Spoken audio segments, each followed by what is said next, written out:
নমস্কার, আপনারা দেখছেন নিউজ নাও। চোখ রাখবো এই মুহূর্তের সংবাদে।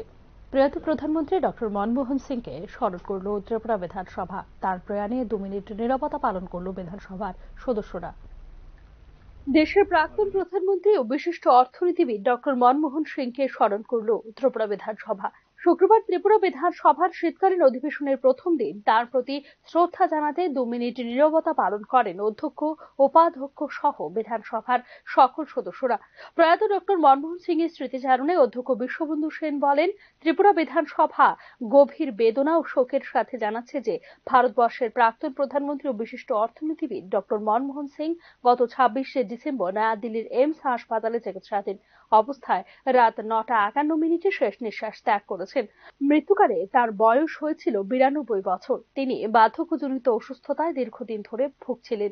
উল্লেখ করা যেতে পারে, 1932 সালের 26 সেপ্টেম্বর অবিভক্ত ভারতের পাঞ্জাব প্রদেশের গাহ গ্রামে জন্মগ্রহণ করেন ডক্টর মনমোহন সিং। তার পিতা গুরুমুখ সিং এবং মাতা অমৃত কৌর। দেশভাগের পর তার পরিবার চলে আসে ভারতে।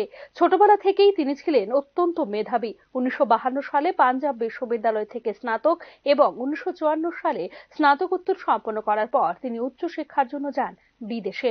1957 সালে কেমব্রিজ বিশ্ববিদ্যালয় থেকে অর্থনীতিতে স্নাতক এবং 1962 সালে অক্সফোর্ড বিশ্ববিদ্যালয় থেকে ডি.ফিল ডিগ্রি অর্জন করেন তিনি। ডক্টর মনমোহন সিং 1966 সালে রাষ্ট্রপুঞ্জে কর্মজীবন শুরু করেন এবং 1969 সালে দেশে ফিরে দিল্লি স্কুল অফ ইকোনমিক্সে যোগ দেন অর্থনীতির অধ্যাপক হিসেবে।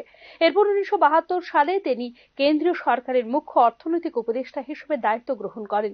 1976 সালে অর্থ সচিব এবং 1980 থেকে 1982 পর্যন্ত যোজনা কমিশনের ডেপুটি চেয়ারম্যানের দায়িত্ব পালন করেন তিনি। 1982 থেকে 1985 সাল পর্যন্ত রিজার্ভ ব্যাংক অফ ইন্ডিয়ার গভর্নর হিসেবে দেশের আর্থিক ব্যবস্থাকে সুসংহত করেছিলেন ডক্টর মনমোহন সিং। 1991 থেকে 1996 সাল পর্যন্ত অর্থমন্ত্রী হিসেবে তার নেতৃত্বে ভারত অর্থনৈতিক উদারীকরণ এবং সংস্কারের যুগে প্রবেশ করে, যা শক্তিশালী করে দেশের অর্থনীতিকে। 1904 থেকে 1914 সাল পর্যন্ত ভারতের প্রধানমন্ত্রী হিসেবে দায়িত্ব পালন করেন তিনি। তার নেতৃত্বে আর্থিক স্থিতিশীলতা, দারিদ্র্য হ্রাস, প্রযুক্তিগত উন্নয়ন এবং আন্তর্জাতিক কূটনীতিতে অসামান্য সাফল্য অর্জন করে ভারত। বিশেষ করে 2008 সালের বিশ্ব অর্থনৈতিক মন্দার সময় ভারতকে বড় ধরনের আর্থিক সংকট থেকে রক্ষা করেছিল তার বিচক্ষণ নেতৃত্ব। একজন বিনয়ী, সৎ এবং দূরদর্শী অর্থনীতিবিদ ও রাষ্ট্রনায়ক ছিলেন ডক্টর মনমোহন সিং। তার প্রয়াণে দেশ এক বিরল প্রতিভাকে হারালো বলে উল্লেখ করেন ত্রিপুরা বিধানসভার অধ্যক্ষ Biswabandhu Sen.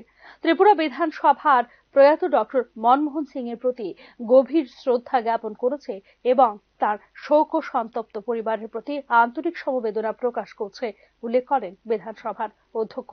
Bureau report, news now.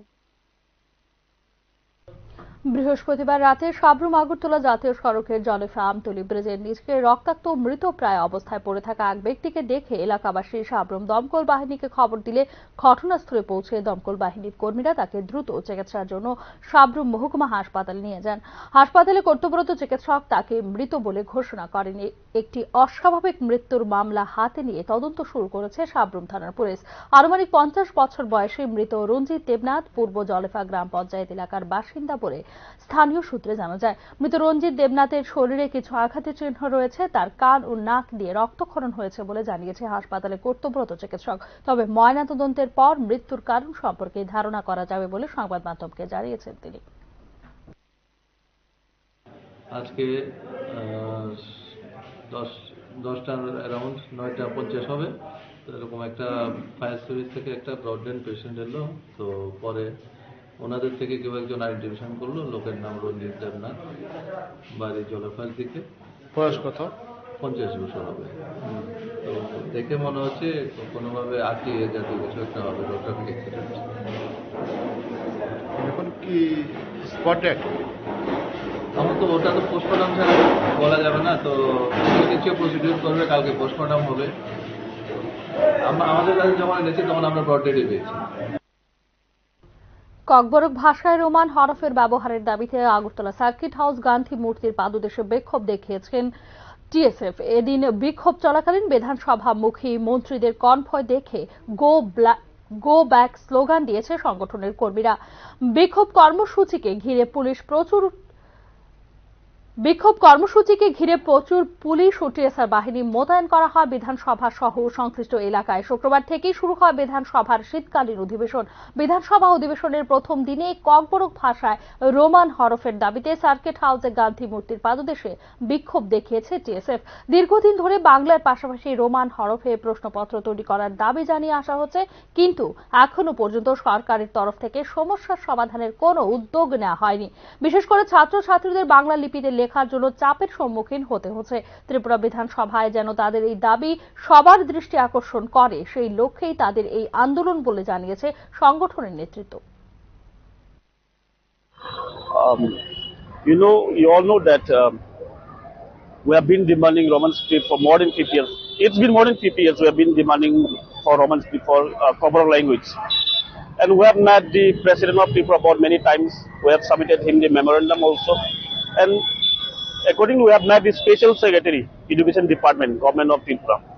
And we have submitted him the memorandum as well. And he has also said that before 5th December last year, that is 2024. এখনকার মতো সংবাদ এখানেই শেষ করছি। অন্যান্য আপডেটস পেতে চোখ রাখুন নিউজ নাও এর পর্দায়।